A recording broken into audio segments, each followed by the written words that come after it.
on Antigua Shipyards. A great map to start it off. I think it's actually a pretty neutral map, and especially because there's been a lot of spawn changes and a lot of fixing of the map. I think it's overall a good map. Yeah, this is actually the perfect map to start on. I love this map in PvZ. It's so great for both races.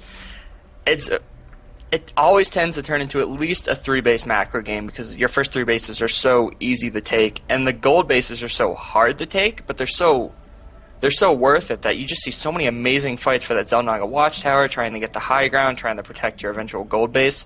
Some of the best games I've seen in the last month have been played on this map. I can't wait to see what these two players do. Absolutely. So you know what? Let's get introductions underway. Here in the left, we do have EGAxslav, Nick Ranish from Evil Geniuses. You know, he's shown a lot of improvement lately, and he's been streaming a ton. And, you know, actually, I would like to point out that EGAxslav is one of my favorite streamers because he talks a lot during his games, and he goes about what's going through his head, and I learned so much just by watching him. He's also been piloting a lot of new styles. You know, people see his PvP has Phoenix, Observer, and DT, and it's actually very cool. But here on the right, we also have viOlet, a Zerg who's been really just taking faces and been doing super well in our Playhem dailies. And again, we can't actually say who's going to be the one that's expected to win, but you know, I can definitely expect a great series out of these guys. Yeah, I will say in recent history, I do know a couple times these players have met on the ladder. Yeah. And viOlet is usually the victor, but then again, that's a best of one. It's on the ladder, and you have absolutely no time to prepare for something like that, whereas EGAxslav is currently in the EG training house, so you know his entire weekend was just preparing for this match. So yeah. He's going to have some sick builds to show us, and I do want to point out already, EGAxslav, that is going for Forge Fast Expand. I really like this pylon placement. There are a lot of different ways you can try to wall off your base here, but I actually think this is the best, where you put a pylon here, you put a pylon on the other side of the ramp. The middle of your wall will consist of Gateway, possibly Cybernetics Core. It's just really strong wall off. Seems like the most stable to do on this map right now.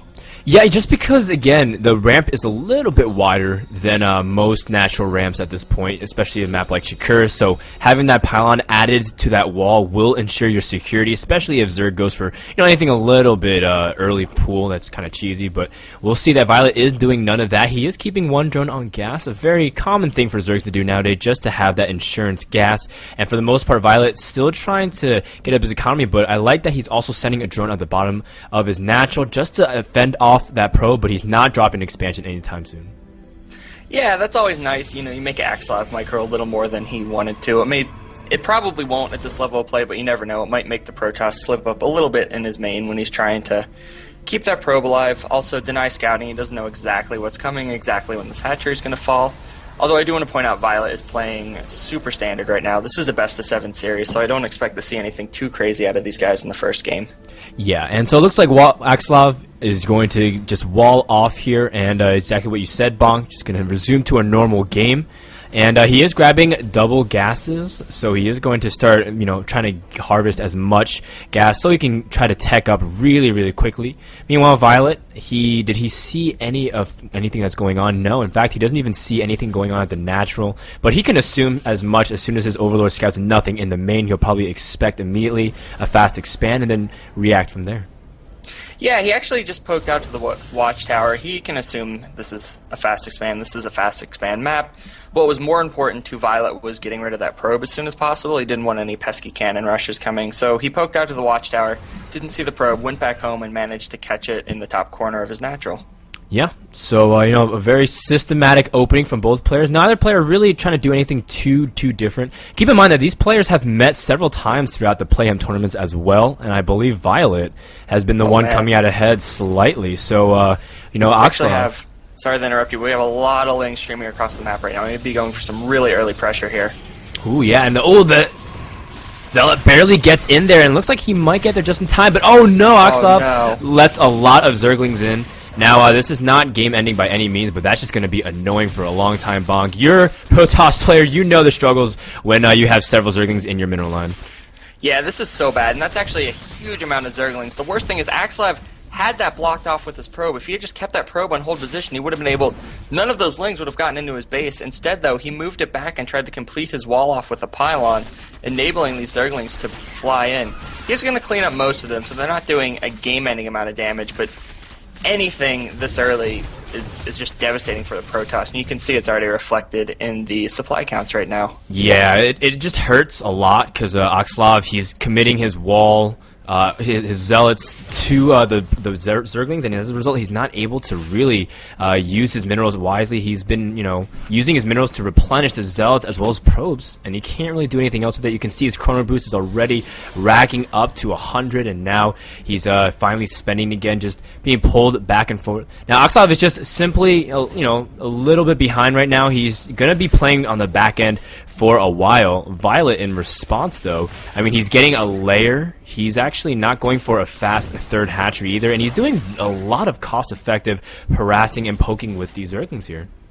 Yeah, the biggest thing those Lings did, I mean, obviously they picked off quite a few probes, but they also delayed mining time for so very long for EGAxslav. He was just pulling his probes constantly, desperately trying to save them, sticking them in his assimilator and back out again. That's just so much lost money this early in the game. Absolutely brutal. And we do see EGAxslav trying to recover, but he wants to be on more than 2 gateways right now, although that's all he can really afford.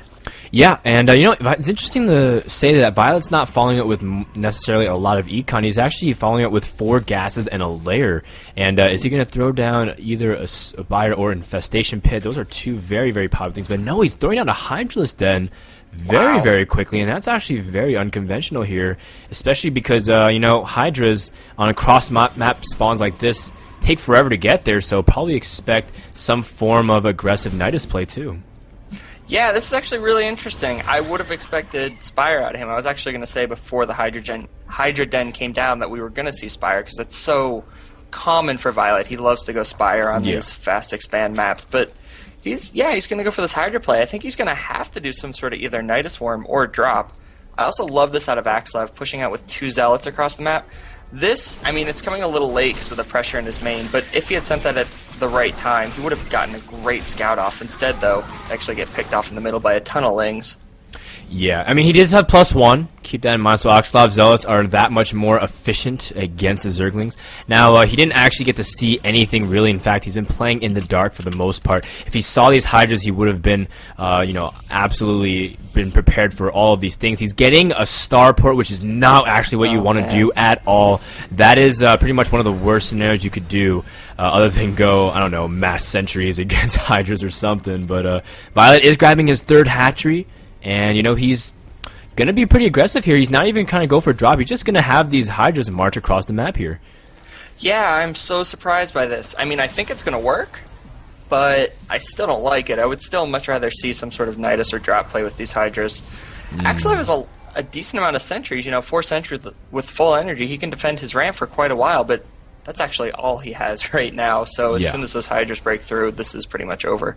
Yeah, so, EGAxslav is going to have some miracle defense. All the sentries are full energy, though. As long as he's careful not to lose those sentries, he might be able to do something. But again, he has robotics. He has a Starport. He also has Twilight Council. He pretty much went full tech greedy build. And, frankly, EGAxslav, he's caught very, very awkward spot right now. He's even remaking his Cybernetics core, already giving up that front. Looks like he's going to throw down some force fields immediately to try to pick off some of those Hydras, but man, it's going to be a very, very hard situation to defend here. Yeah, this is absolutely brutal, and so many Hydras getting in. Force field's not quite as good as they need to be. They do trap a bunch of the Hydras on the outside, letting these cannons get up, but he's only got 1 sentry left. Pretty soon these Hydras are going to come in. His Cyber Core is already down. He is in a lot of trouble. Yeah, oh man, looks like EGAxslav, he's not even making anything out of his Starport or robotics anymore. He's just in full crisis mode. This just completely caught him off guard. All he saw were Zerglings, and in fact, he didn't even see that many Zerglings, so he just wasn't prepared for this at all. viOlet, he's pulling back, and he's, droning up. He's getting a bunch of upgrades transitioning into Roach Speed, so probably follow up with a lot of Roach Aggression as well. He's, gonna be able to get even more ahead, and you can definitely tell it in the supply counts. EGAxslav, his defense is composed of mainly cannons and a couple sentries, so he's going to have to do a lot more than that, but at this point, EGAxslav, he's just forced to turtle up here because he's really defenseless at this point. Yeah, EGAxslav is still just scrambling to deal with this. He is getting a robotics base, so he's going to try to get Colossus, but viOlet really making the smart choice. He might be able to push up and win this game, but he'd rather just get his economy set up at his 3rd, macro up, and make sure he can take an absolute victory in a couple of minutes here. Yeah, so EGAxslav's been doing not bad. He's been trying to really claim small battles here. He's picking off 3 Hydras for free here and there. But again, viOlet's force is just so fearsome just because, again, these Hydras, they're actually pretty good against gateway units. And looks like EGAxslav is just going to see if he can just go for it. Zealots are going in front, but wants that cannon for some reinforcement defense. viOlet can't actually force his way in here, especially with just Hydras. Those will die very quickly. But I mean, viOlet's, his third is fully saturated. He's got spores and spines at all bases because he saw the Stargate. I mean, he is pretty much prepared for any scenario. But EGAxslav, he's going to get Colossus out here momentarily, which should mean that these Hydras can't do anything else. But I like that viOlet's already taking a 4th base here. Yeah, viOlet definitely has the economic lead. But if we look at the supply count, although it just popped up to 150, you know, EGAxslav isn't completely out of this game. He's going to have a decent timing coming up with 2 Colossus in range, but he's going to have to do such big damage with it. He is going to try to secure his 3rd, and viOlet actually pulling back is going to let that 3rd go up. So EGAxslav is starting to get on the road to recovery, but he is still so far behind. Yeah, I mean, he's taking a 3rd base, which is, again, pretty greedy. He's even canceled his Nexus. Whoa. Actually, he canceled everything, and I think it's because he saw the giant arm, or... yeah, I think his observer hovered over the middle of the map and saw a giant army and realized he actually needs every single resource to survive this. So a great play there actually by EGAxslav, because you realize that, you know, you just need to survive the next couple minutes. I mean, getting up Nexus, he's not going to be able to reap the benefits of that momentarily.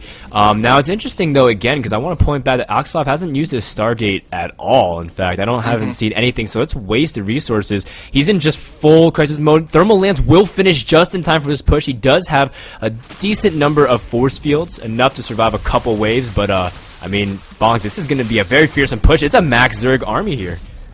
Yeah, here we go, and viOlet's going to push up the ramp. Great force fields cutting off a ton of those Urchins, but the Zealots don't even have charge. They were just getting roasted. viOlet pulls back very quickly, realizing he can't force his way up this ramp. I think EGAxslav canceled that Nexus because he knows he can't defend a 3rd right now. Instead, he's going to try to take this kind of ninja expansion down in the bottom right-hand corner.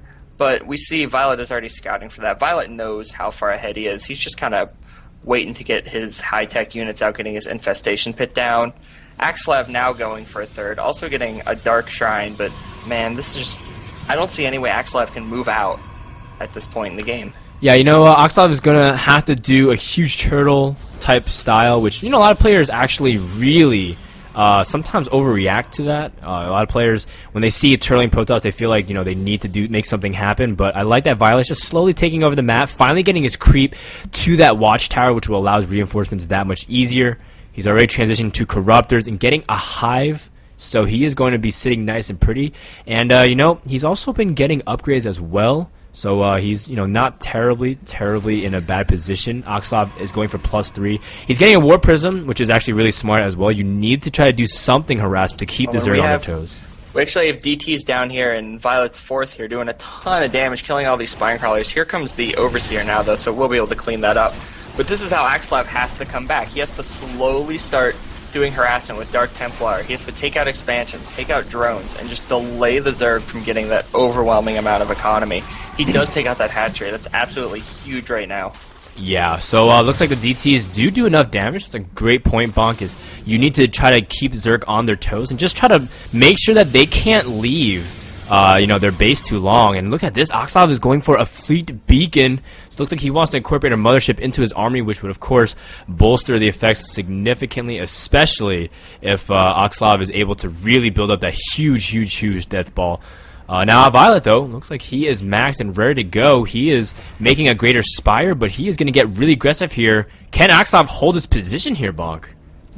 You know, I really don't think so. That's just enough Corruptors to deal with these Colossus here. EGAxslav's gateway count isn't very high. Ooh, but we do see the engagement. Good force fields here. A lot of those Hydras aren't going to be hitting on the units, but oh, look how fast those Colossus die right now. EGAxslav is in huge trouble. Oh, man, so it looks like the Corruptors finally annihilating everything on the air, and the Colossi can't really do anything against it. Looks like the Corruptors finally snipe the rest of the Colossus, and viOlet actually pulls back here, which is an interesting choice. I felt like he could have actually pressed in and really done a lot of crippling damage. As a result, EGAxslav instead has a 3rd base now, which is still kind of dangerous because Protoss does have 6 gases, although he did lose a lot of his meaty Colossi gas sinks, and that really hurts any Protoss. Yeah, EGAxslav here, you know, he's happy on 3 bases here, but if you notice, The Zerg's only at 150 supply right now because he's